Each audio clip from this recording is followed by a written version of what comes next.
The massive alien ship moved slowly through space toward Earth. Its crystal hull sparkled like a diamond in the sunlight. Ambassador Zethkar stood on the bridge, looking out at the small blue planet ahead. He had traveled across the galaxy to meet these humans for the first time. "What do you see on the sensors?" Zethkar asked his officer. "Several human ships approaching, Ambassador. They look strange." Zethkar moved to the main display screen. The human vessels appeared on the monitor. His 4 eyes widened in surprise. The ships looked nothing like proper warships. They were big and blocky, like the cargo haulers his people used to move goods between planets. Thick pipes ran along their sides. Their hulls looked rough and unfinished. "Are you sure these are military vessels?" Zethkar asked. "The humans say they are, sir, but they look more like freight carriers to me." Other alien ships floated nearby, part of the Galactic Council's first diplomatic mission to Earth. The Manthari had sent their sleek silver cruisers. The Corvan Empire brought their needle-shaped destroyers. All proper warships with smooth hulls and hidden weapons. The human ships looked like junk next to them. Captain Jake Morrison sat in the command chair of the UES Horizon. He watched the alien fleet on his main screen. Their ships were beautiful, he had to admit. All curves and gleaming metal. They looked fast and deadly. "They probably think we're flying garbage trucks," said his second officer, Lieutenant Dan Foster. Jake smiled. "Let them think what they want. Send the welcome message." The communication came through clear. "Alien vessels, this is Captain Jake Morrison of the United Earth Ship Horizon. Welcome to our solar system. Please follow us to the meeting point." Zethkar listened to the human's voice. It sounded calm and friendly. Maybe these humans were just a peaceful species who had never learned to build real warships. The galaxy was full of such races. They usually became clients of stronger powers for protection. The human ships turned and began moving toward a space station orbiting Earth. The aliens followed. Zethkar studied the human vessels more closely. Their hulls were thick and heavy. Armor plating covered them, but it looked crude. Some sections appeared to be welded on by hand. Pipes and cables ran along the outside where any smart engineer would hide them inside. "Sir," his tactical officer spoke up, "I count minimal weapons on those ships. A few gun turrets, some missile tubes. Nothing that could threaten a real warship." "How many ships do they have total?" "Our long-range scans show about 200 vessels in this system. All the same basic design, big, slow, and lightly armed." Zethkar nodded. 200 ships sounded like a lot, but they looked like converted merchant vessels. His own fleet of 30 proper warships could probably destroy them all in a few hours. These humans were clearly not a military threat to anyone. The UES Horizon docked with the space station. Captain Jake Morrison walked through the airlock to meet the alien delegation. He wore his dress uniform, clean and pressed. Behind him came Commander Lisa Grant, Earth's chief military liaison. She had spent months preparing for this moment. Zethkar stepped through his own airlock. He was tall and thin, made of living crystal that caught the light. His people had been spacefaring for 10,000 years. They had seen many species, conquered some, made friends with others. These humans seemed young and naive. "Welcome to Earth space," Jake said, extending his hand. Zethkar looked at the strange gesture, then carefully touched Jake's hand with his crystal fingers. "Thank you, Captain Morrison. I am Ambassador Zethkar of the Vorthak Collective. We come in peace. We're honored by your visit. Would you like a tour of our ship?" Zethkar agreed. As they walked through the Horizon's corridors, he noticed everything. The walls were thick metal, painted gray. Pipes ran along the ceiling in plain sight. Emergency repair kits hung on every wall. Everything looked functional but rough. "Your ship is very practical," Zethkar said carefully. "She's built to last," Jake replied. "Earth ships have to handle anything space throws at them." They passed through the engine room. Zethkar saw massive machinery, all exposed and easy to reach. Multiple backup systems lined the walls. It looked like the ship could keep running, even if half its systems failed. "Why do you leave everything so exposed?" Zethkar asked. "Easier to fix when something breaks," Lisa answered. And something always breaks. The alien officers with Zethkar whispered among themselves. These humans clearly knew nothing about proper ship design. Advanced species hid their systems inside armored compartments. They made their ships beautiful and efficient. These human vessels looked like they were built by mechanics, not engineers. In the weapons bay, Zethkar examined the human guns. They were big and simple, designed to fire heavy shells. No elegant energy weapons or quantum torpedoes, just basic projectile cannons that looked like they belonged on ancient warships. These weapons are very traditional, Zethkar noted. They work, Jake said simply. We've tested them pretty thoroughly. After the tour, the aliens returned to their own ships. Zethkar called a meeting of the other ambassadors via quantum communication. What did you think of the human fleet? Asked Ambassador Threek of the Manthari Union. Primitive, Zethkar replied. Their ships look like cargo haulers with guns bolted on. I doubt they could fight off a pirate raid, let alone a real military force. Should we offer them protection? Asked the Corvin representative. They seem like a peaceful species. Perhaps. But first we should complete our diplomatic mission. The Galactic Council wants a full report on human capabilities. Back on the horizon, Jake Morrison sat in his ready room with Lisa Grant. They reviewed the day's events. What did you think of our guests? Jake asked. They were studying everything, Lisa said. Taking measurements, analyzing our weapons. They think we're helpless. Good. Let them keep thinking that. You really think this will work? Jake looked out the window at the alien fleet. Their ships were impressive, no doubt about it. Fast, deadly, beautiful. But there was something they didn't understand about human engineering. Something that might surprise them later. Lisa, those aliens learned to build ships in the vacuum of space.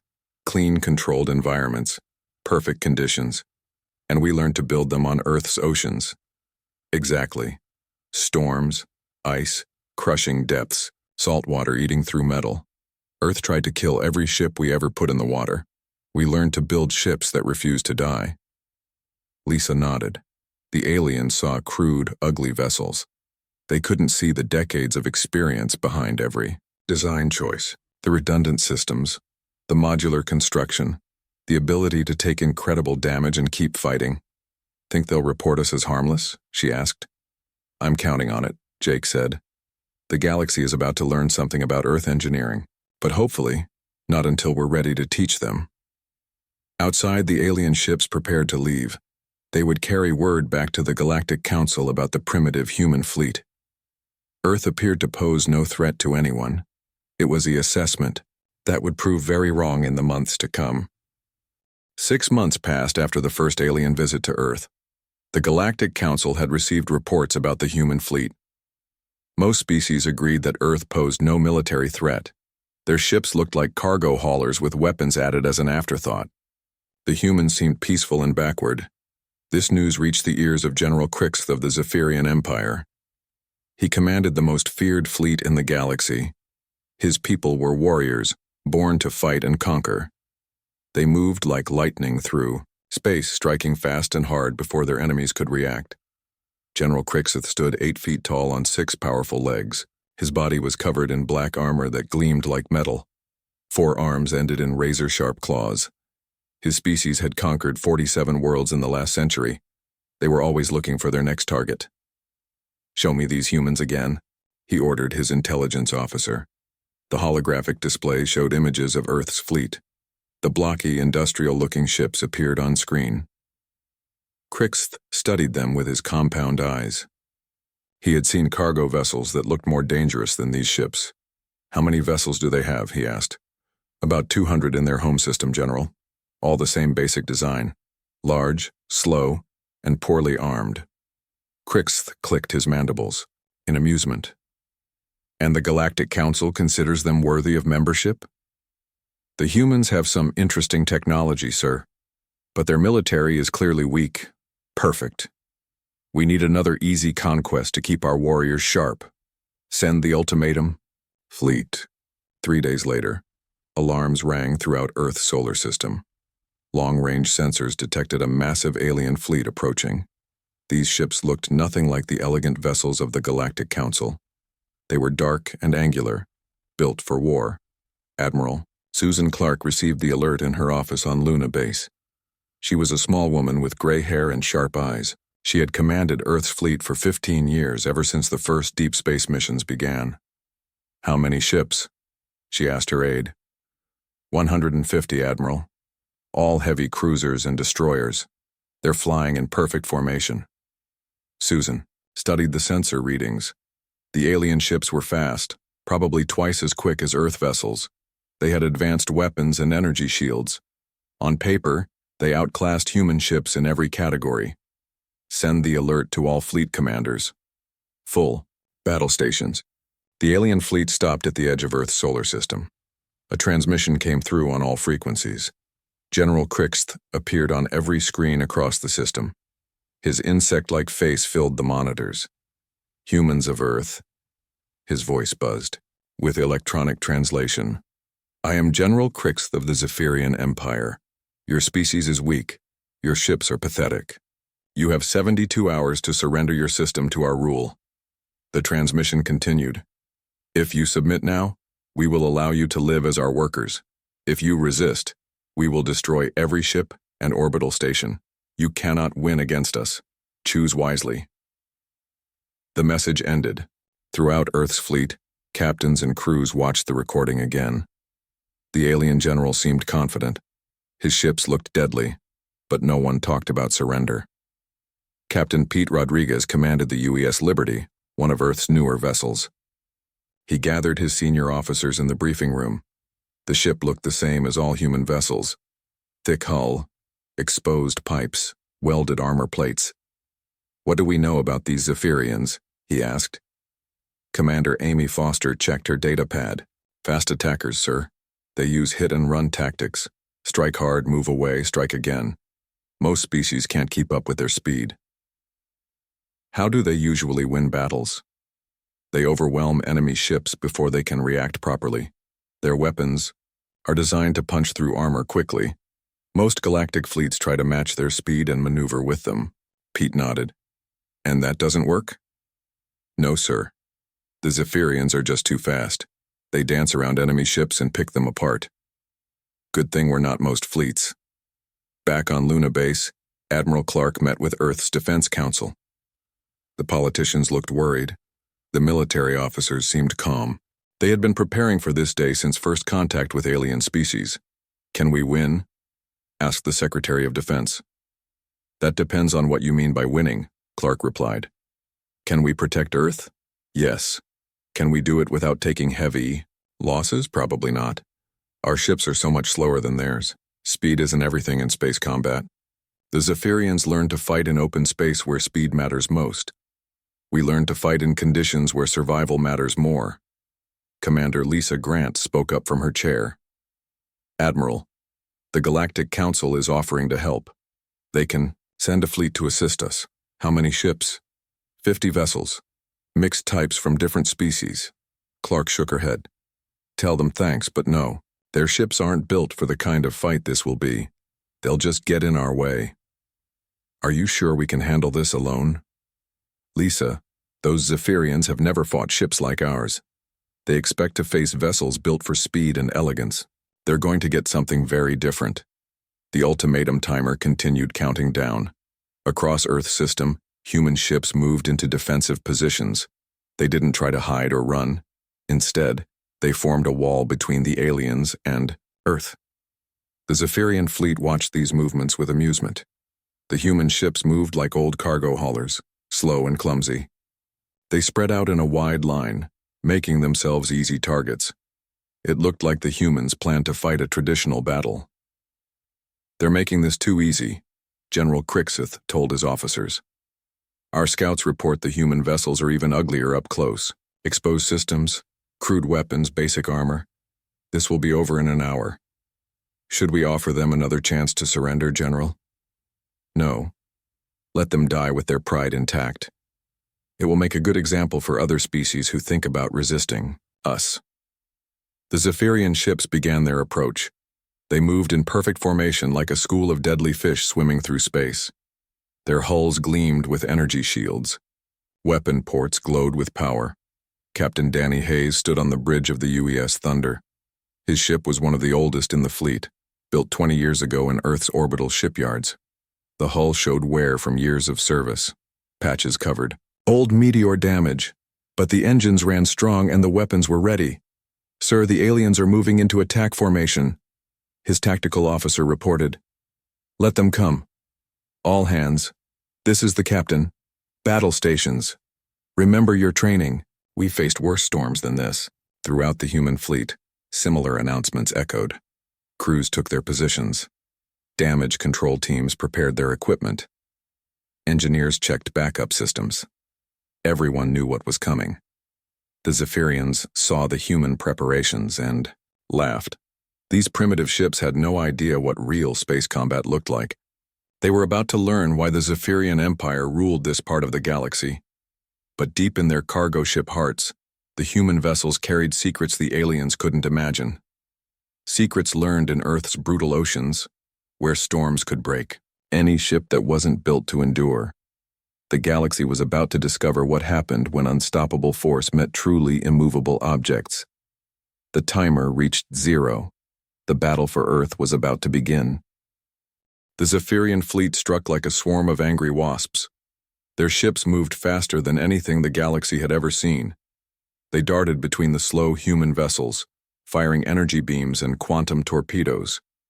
Bright flashes lit up the darkness of space. General Crixith watched from his command ship as his warriors attacked. The human ships looked helpless. They moved too slowly to dodge the Zephyrian strikes. Their primitive weapons couldn't track targets moving at such high speed. "Target the largest human vessel first," he ordered. "Show them what happens to those who resist the Empire." 3 Zephyrian destroyers dove toward the UES Thunder. Captain Danny Hayes watched them approach on his main screen. The alien ships moved like silver arrows, their weapons charging with deadly energy. "Incoming fire," his tactical officer announced. 3 ships, attack pattern 7.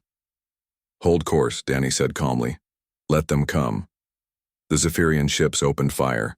Energy beams struck the Thunder's hull, sending sparks flying across the armor. Plating. Explosions bloomed along the ship's sides. Smoke poured from damaged sections. On the Zephyrian command ship, officers cheered. The human vessel looked badly damaged. Its hull was torn open in several places. Fires burned along its exterior. "Direct hit on the human flagship," reported the tactical officer. "Heavy damage confirmed."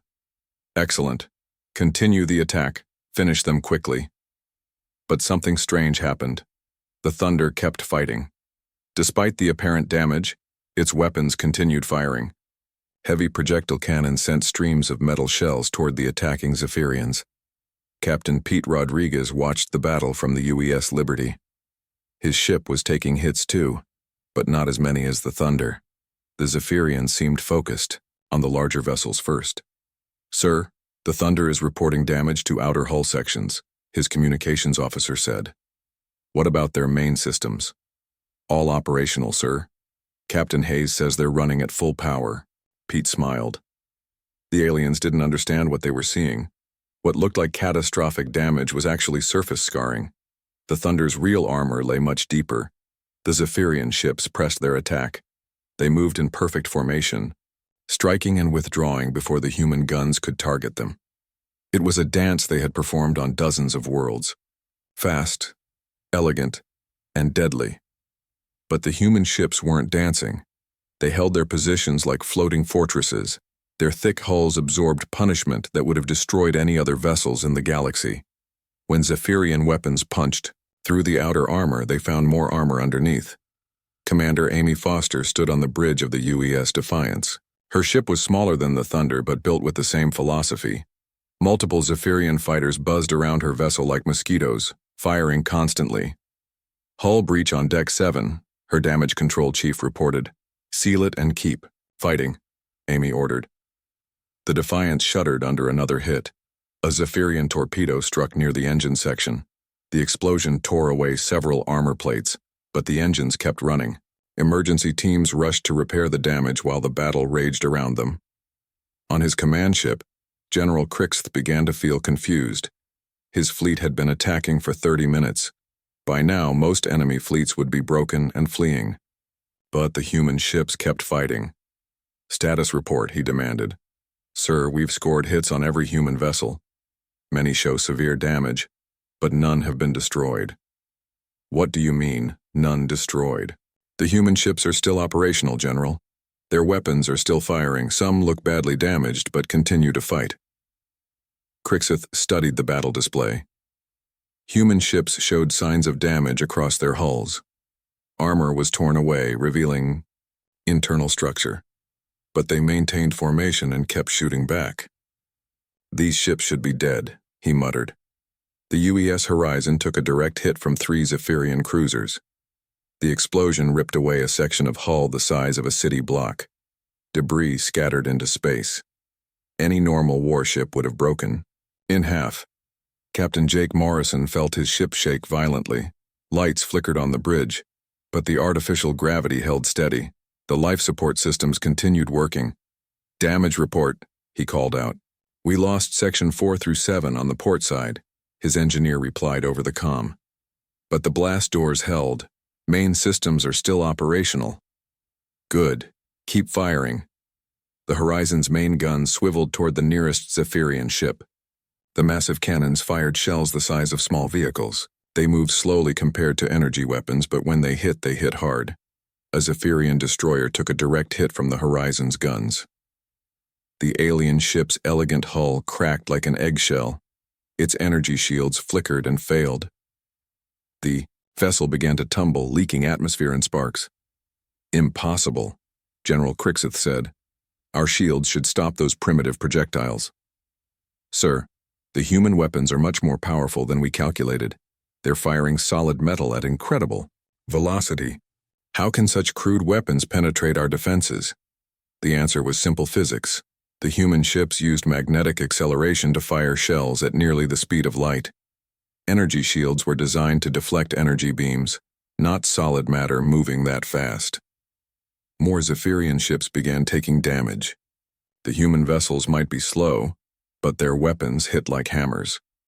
When a human shell connected, it went straight through shields and armor alike. The battle was not going as planned. General Crixeth had expected a quick victory. Instead, his fleet was locked in a grinding fight with ships that refused to die. "Sir, we're taking heavy casualties," his fleet coordinator reported. "Request permission to withdraw and regroup." "No. We are the Zephyrian Empire. We do not retreat from primitive cargo haulers." But the cargo haulers were proving surprisingly dangerous. Their thick hulls absorbed incredible damage while protecting the crew inside. When sections were destroyed, blast doors sealed off the damage. Backup systems took over automatically. Captain Danny Hayes watched his damage control teams work. Half his ship's outer hull was gone, but the Thunder kept fighting. Emergency power flowed through backup cables. Repair crews welded new armor plates over the worst holes. "Sir, we're getting reports from other ships," his communications officer said. "The aliens are starting to lose vessels." "How many?" 12 confirmed destroyed, sir. 8 more heavily damaged." Danny nodded. The Zephyrians were learning the hard way what human engineering could do. Earth's shipbuilders had never created vessels designed to look pretty. They built ships designed to survive. The alien fleet was still faster and more maneuverable. But speed meant nothing if you couldn't deliver a killing blow, and the human ships were proving very difficult to kill. General Crixeth realized his perfect battle plan was falling apart. These humans fought like no species he had ever encountered. Their ships absorbed damage that should have been fatal and kept functioning. What kind of monsters build ships like these? He wondered aloud. The answer was floating all around him. Ships built by a species that learned engineering in the worst conditions imaginable. Ships designed to survive when everything went wrong. The galaxy was about to learn why Earth's warships looked like cargo haulers, because cargo haulers were exactly what they needed to be. The battle had raged for 2 hours. Admiral Susan Clark stood in the command center on Luna Base watching the tactical display. The human fleet was holding its ground, but barely. Every ship showed damage. Some looked like floating wrecks, but they were still fighting. "Admiral, we're getting calls from the Galactic Council," her communications officer reported. They want to know if we need help. Tell them we're handling it, Susan replied. On the display, she could see the full scope of the battle. The Zephyrian fleet was faster and more advanced, but they were losing ships. Their elegant vessels couldn't handle the punishment that human projectile weapons delivered. Ambassador Zethkar watched the battle from his observation ship at the edge of the system. His crystal body vibrated with shock. The primitive human fleet was not only surviving but actually winning. How is this possible? He asked his tactical officer. Sir, the human ships appear to be built very differently than we thought. They're absorbing damage that would destroy any ship in our fleet. But they look so crude. That's what we don't understand, Ambassador. Their design seems to be intentionally crude. On the UES Thunder, Captain Danny Hayes walked through his damaged ship. Half the corridors were sealed off due to hull breaches. Emergency lighting cast red shadows on the walls. But his crew kept working. Damage report. He asked his chief engineer. We've lost 40% of our outer hull, Captain, but all main systems are still operational. The modular design is working exactly as planned. Danny nodded. The Thunder looked like it was falling apart, but that was the point. The outer sections were designed to be destroyed. They absorbed energy from enemy weapons while protecting the vital inner core. What about repairs? We're already replacing damaged armor sections, sir. The external construction teams are working in vacuum suits. We should have basic armor coverage restored in 3 hours. This was something the Zephyrians had never seen before. Ships that could repair themselves during battle. While they watched, human vessels ejected damaged sections and bolted on new ones. It was like watching a living creature healing its wounds. General Krixth was becoming desperate. His fleet had lost 25 ships. The humans had lost none. Their vessels looked destroyed, but they kept fighting with the same effectiveness as when the battle started. Target their engines, he ordered. If we can't destroy them, we'll leave them helpless. The Zephyrian ships focused their attacks on the rear sections of human vessels. Energy beams and torpedoes struck the engine compartments. Explosions bloomed across the human ships. Surely this would stop them. But the human ships kept moving. When primary engines were damaged, backup engines took over. When those failed, emergency thrusters kept the ships maneuvering. Every human vessel had multiple ways to move. Captain. Pete Rodriguez felt his ship shake as Zephyrian weapons hit his engine section. Alarms rang throughout the Liberty. Engine status, he called out. Primary drive is offline, sir. Switching to secondary engines. The Liberty's speed dropped, but it kept moving. More importantly, it kept shooting. The ship's weapons had their own power sources, independent of the main engines. Commander Amy Foster watched from the Defiance as her ship's main reactor took a direct hit. The explosion knocked out power to half the vessel. Emergency lighting, activated automatically. Switch to backup reactor, she ordered. Already done, ma'am. All weapon systems are back online. The Defiance resumed firing as if nothing had happened. This redundancy was built into every human ship.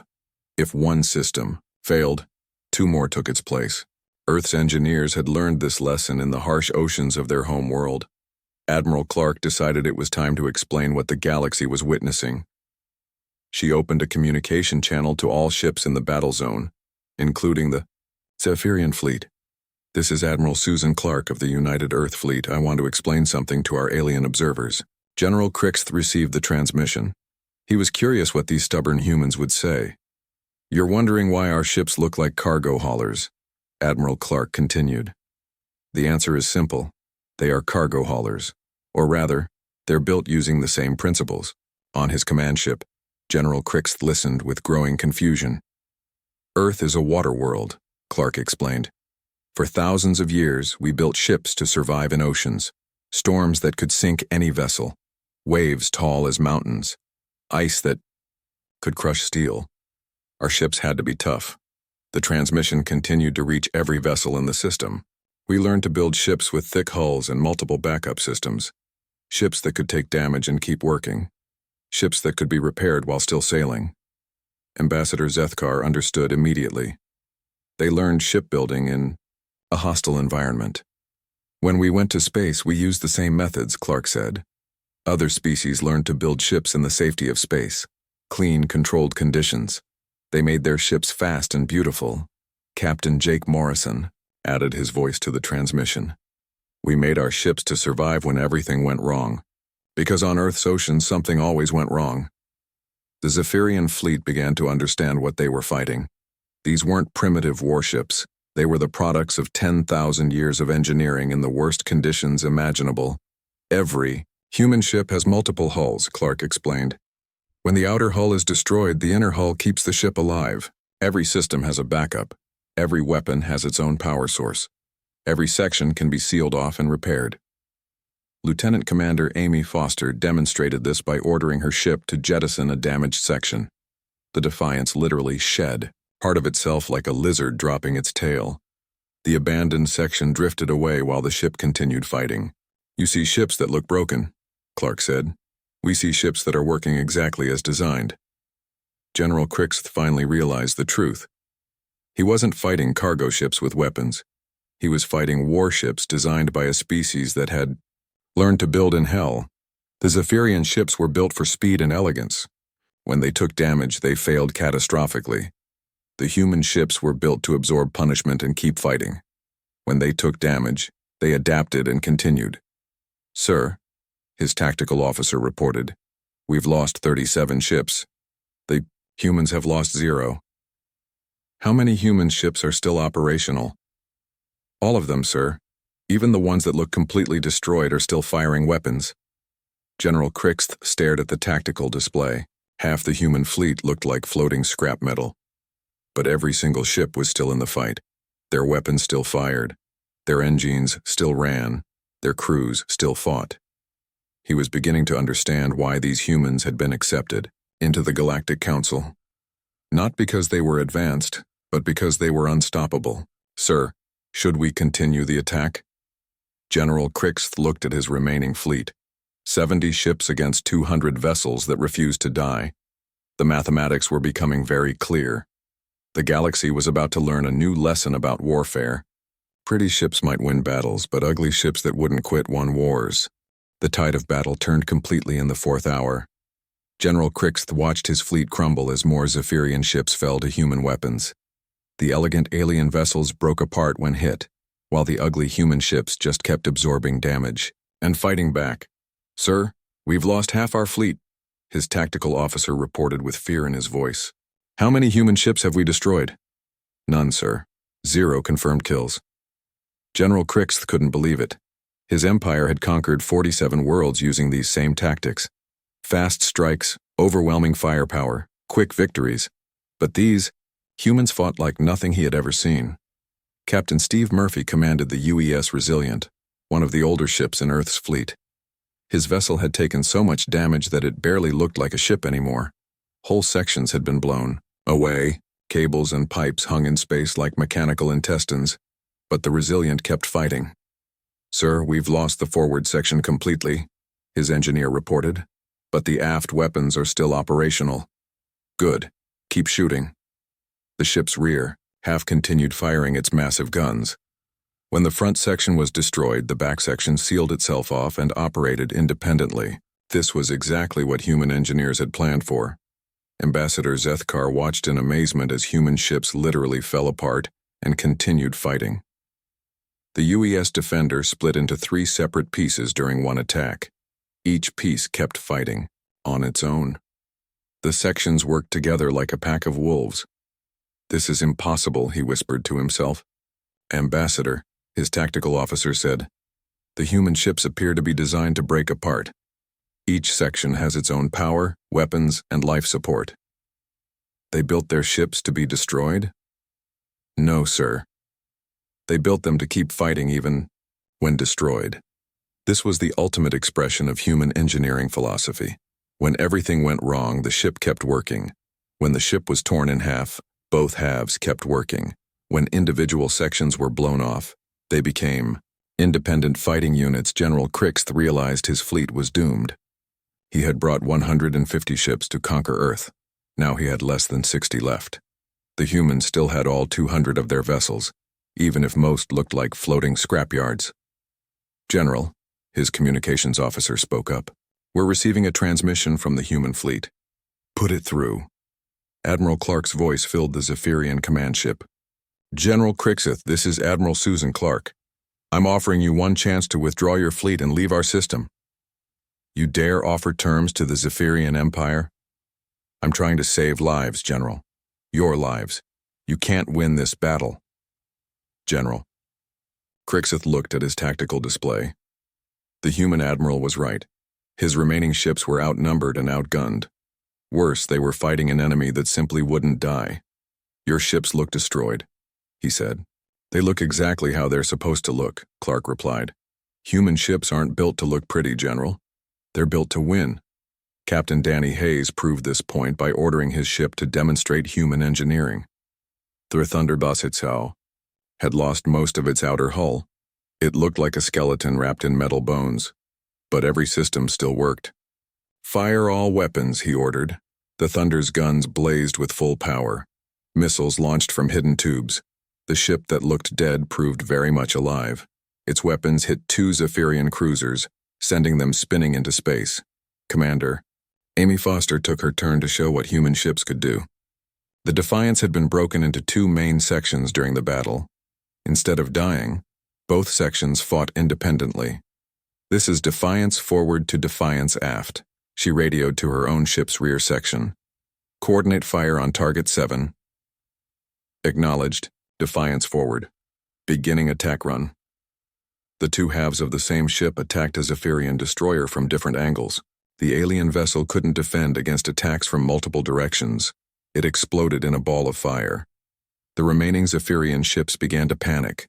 They were fighting ghosts, ships that should have been destroyed hours ago, vessels that broke apart and became even more dangerous. Sir, our fleet morale is breaking, General Crixth, second in command, reported. The warriors are afraid. Afraid of what? Ships that won't die, sir. The humans have turned destruction into a weapon. This was true. Every time a human ship was damaged, it became harder to kill. Sections separated and spread out. Backup systems activated. Emergency repairs began automatically. The ships adapted to damage like living creatures. Captain Pete Rodriguez watched his tactical display as Zephyrian ships began to retreat. The alien fleet was finally breaking. Their perfect formations scattered as individual ships fled the battle. Sir, should we pursue? His weapons officer asked. No. Let them go. We've made our point. The point was clear to everyone watching. Earth's fleet had fought the most feared military force in the galaxy, and won without losing a single ship. The ugly, crude-looking human vessels had proven superior to the most advanced warships in space. General Crixth made the hardest decision of his military career. All ships, retreat to jump distance. We're leaving this system. Sir, the Empire will consider this a defeat. The Empire needs to know what we learned here today. These humans don't fight like any species in the galaxy. Their ships are built for one purpose, to never give up. The surviving Zephyrian ships gathered at the edge of the solar system and jumped to hyperspace. They left behind the wreckage of 57 vessels. The humans began rescue operations immediately, saving Zephyrian survivors. Admiral Clark opened a channel to the fleeing aliens. General Crixeth, tell your Empire something. Earth doesn't want to conquer anyone, but we won't be conquered either. We'll deliver your message, Admiral, and I will tell them why. Good. Make sure they understand. Human ships look like cargo haulers for a very good reason. The last Zephyrian ship disappeared into hyperspace. The battle was over. Earth had won. News of the victory spread across the galaxy faster than light. The species that everyone thought was primitive had defeated the mighty Zephyrian Empire. Their ugly ships had proven unstoppable. Ambassador Zethkar sent his report to the Galactic Council. The humans have taught us something important about warfare. We build ships to fight in perfect conditions. They build ships to fight when everything goes wrong. Captain Jake Morrison stood on his damaged bridge and looked out at his fleet. Every ship showed battle damage. They looked like a collection of flying junkyards. But they had won. Sir, his communications officer said, we're getting congratulations from fleets across the galaxy. Tell them we appreciate it, but also tell them something else. What's that, sir? Jake smiled as he watched repair crews working on his ship. Tell them that Earth's cargo ships aren't cargo ships at all. They're warships designed by a species that learned engineering in hell itself. The galaxy now understood why Earth's warships resembled cargo ships. Because in the end, the best warships were the ones that absolutely refused to sink.